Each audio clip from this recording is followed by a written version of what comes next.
자, 다음 12번 보자. 이 Ecosystem Structure니까 생태계 구조겠죠? 생태계 구조라는 것은 refers to 언급합니다. 의미합니다. 뭐를? Individual and community of plants and animal. 그러면 동식물이겠죠? 동식물의 개체와 군집을 말하는 얘기야. 그럼 도대체 그 동식물은 누구냐? 전치사 플러스 관계대명사로 선행사를 꾸며주고 있죠. 그 생태계가 decomposed, 구성되어진다는 겁니다. 그럼 한 번 더.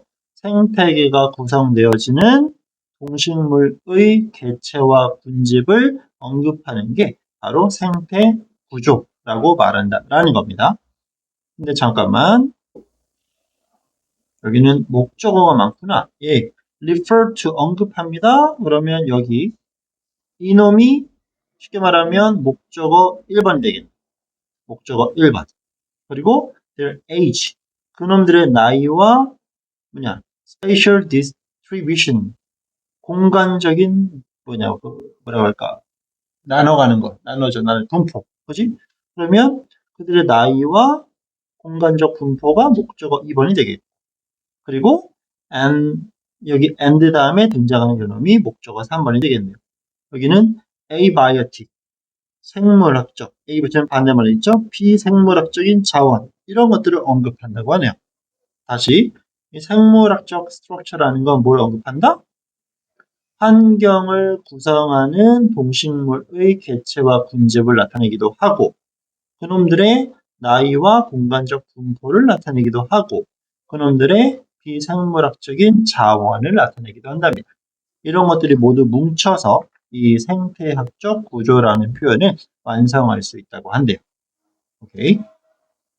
자, 대다수의 그 생태는 가지고 있습니다.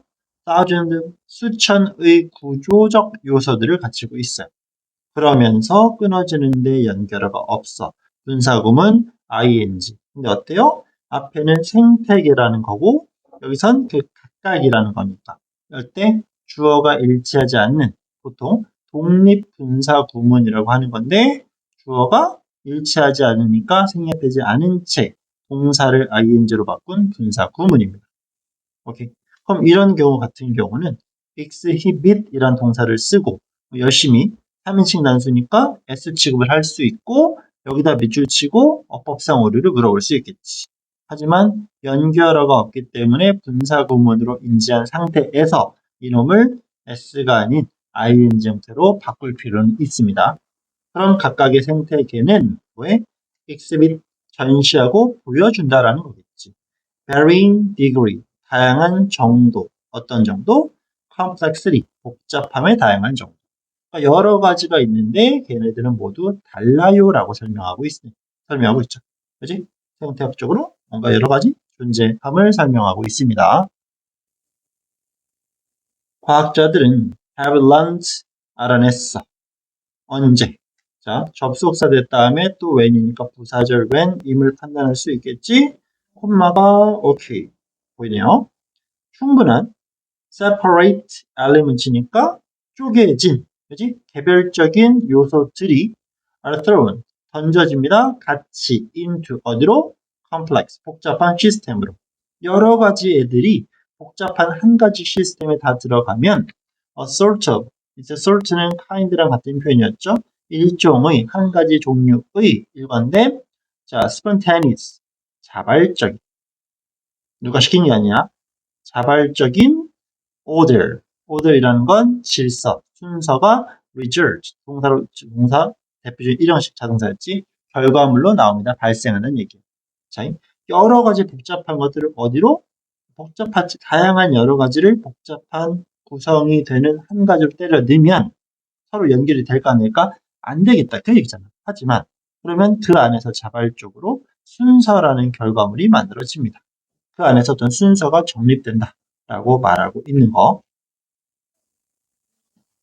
자, 여기까지 내용. 뒤에서 한번 부연이 나오긴 하지만 여러 가지를 때려 넣으면 이해가 안 돼. 복잡할 것 같아. 하지만 넣어봤더니 뭔가 정리가 된다는 얘기겠죠.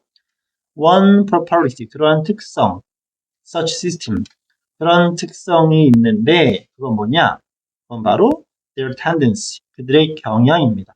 어떤 경향? 부정사. 걔네들은 generate, 만들어, phenomena, 현상들을 만들어. 이 복수겠죠? 어떤? emergent. 원래 emerge는 발생하다, 얘는 형용사, 뭔가 새롭게 만들어지는 현상이 있다라는 거.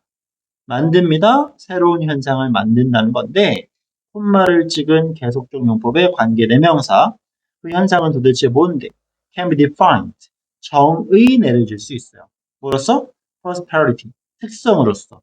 어떤 특성? the whole. 전체의 특성으로 우리가 받아들일 수 있다라는 거. 그럼 그 전체의 특성이라는 게 도대체 뭐야?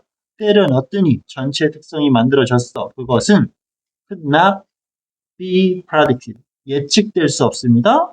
from understanding. 이해를 가지고. individual parts. 자, 개체겠죠? 개체들을 이해함으로써는 우린 예측할 수 없는 전체의 특성이라는 것이 새롭게 만들어지고 정의될 수 있다라는 것. 근데 그러면 no matter how 문장 끝났죠? 부사절이겠지. how 문장 중간이니까 형용사 따라올 것이고 that understanding이란 주어. 그럼 의지동 나올 건데 동사는 그냥 비동사 is가 생략된 표현인 정도로만 보면 되겠죠. 그냥 지운 거야. 그러니까 그 얼마나 그러한 이해가 아무리 세부적일지라도 아무리 정확할지라도 개체를 파고들어봤자 이 종합 전체의 규칙은 우리는 예측, 이해할 수가 없다라는 겁니다. 아시겠죠? 넣었더니 규칙이 만들어져. 그래서 아까 emergent 어디 갔지? 이런 형용사가 중요할 수밖에 없어요. 새롭게 만들어지는 이라는 표현이 되는 거니까. 이제 똑같은 얘기 계속 나와. 그런 복잡한 시스템들은 are categorized. 특성 지어질 수 있지, 또한 특성 지을 수 있어. 뭐에 의해서? 매우. 자, 이 line, linear 하면 선형적인 쭉 따라가는 거, non-linear 하면 비선형. 그지? 뭔가 자연스럽게 연결되지 않음을 설명하는 거. 매우 비선형적 행동에 의해서 우리는 확인할 수 있는데, 계속적 용법. 그럼 그것은 도대체 뭘 의미하는 바냐? 우리들은 예측할 수 없습니다. 어떤 커다란 intervention, 개입의 결과를 예측할 수 없다라는 거야. 우리가 해봤자 안 된다는 겁니다. based on, 뭐를 기반으로? 아까 말했던 것처럼 smaller ones, 소수, 개체들에 대한 이해를 아무리 잘했다고 해도 그놈들을 뭉쳐놨을 때의 결과물은 예측할 수가 없다. 계속 바꿔쓰기 하고 있죠. 자, 예시. 예시가 좀 어려웠던 것 같아요. removing, 제거하는 것. 40% of species stock. 자, species stock이니까 어떠한 한 종의 stock, 보통 stock이 이제 재고 쌓아둔 걸 말하는 건데, 여기서 의도하는 건 한 종 개체수의 40%를 제거하는 겁니다. from ecosystem, 생태계에서. 예를 들어서, 뭐 떠오르는 동물이 뭐가 있을까? 강아지? 뭐 예를 들어서 어떤 이런 데 있는데, 여기에 지금 강아지가 원래 100마리가 있었다고 쳐. 그 중에 40%를, 자, 40마리를 밖으로 쭉 빼냈어. 오케이, 이걸 얘기한 거야. 그럼 이것은 may have, 가질 겁니다. qualitatively, 양적인 다양한 영향, 다른 영향을 끼칠 겁니다. removing 20%, 20%를 제공하는 것보다. 이게 무슨 말이냐? 예를 들어 40마리를 뺐더니 그냥 예시를 드는 거야. 뭐 네모 하나만큼의 결과물이 나왔어. 그러면 80%를 빼내면 네모 2개만큼의 결과물이 나와야 되겠지. 20마리를 빼내면 네모 반 개 정도의 결과물이 나와야 되겠지. 근데 이게 아니라는 거야. 오케이? 이런 것들을 하는 게 아니라 다양한 결과물이 나온다는 얘기겠죠. 즉, not just twice. 그냥 2배가 아닙니다. known, 알려진 영향, 어떤 20%를 제거하는 거. 오케이? 여기서 20마리를 뺐더니 네모 하나만큼의 결과가 나왔어. 그럼 40마리를 빼면 네모 2개의 결과가 나와야 되는데 그렇지 않다라는 거죠. 결국 복잡하게 이루어졌을 때는 우리가 예측할 수 없는 결과물이 나올 수밖에 없다. 우리는 뭐다? 이해할 수 없다. 복잡하다라는 내용으로 설명하고 있습니다. 아시겠죠? 내용을 크게 봤을 때는 어렵지 않은 건데 중간중간에 표현들이 쉽지는 않았습니다. 그래서 그런 것들을 구성하는 핵심적인 어휘들, 뭐 이런 것들, 비선형적인 거, 예측할 수 없는 거, 아무리 디테일해봤자 이해할 수 없다라는 거. 오케이? 전체의 규칙이라는 거, 소수론 답이 안 나온다는 거. 새로우니까 이런 식의 emergent라는 형용사도 쓰고 있다라는 거. 오케이? 특히 문법적으로 장난친다라면 여기 독립분사구문, 주어 다른 분사구문, 익시비사 형태는 매우 중요하게 봐주셔야 할 것 같습니다. 자, 오케이. 이렇게 해서 12번 지문 정리까지 일단은 마무리할게요.